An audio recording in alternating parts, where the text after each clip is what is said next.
adalah main-main pula manfaatnya. Contoh suka cinta kepada orang-orang yang berbuat baik kepada. Nikmat apa? Nikmat merasa bahawa benar sesuatu Allah memberikan. Nikmat yang dia dalam pandangan kita, dalam pandangan hati kita. Ini juga merupakan nikmat adalah.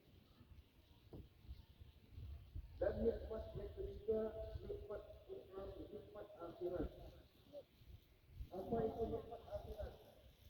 Allah berikan kita pahala yang baik. Kita berbuat kebaikan paling kuat. Kita mengucapkan kalimah la ilaha illallah dengan hati yang lalai.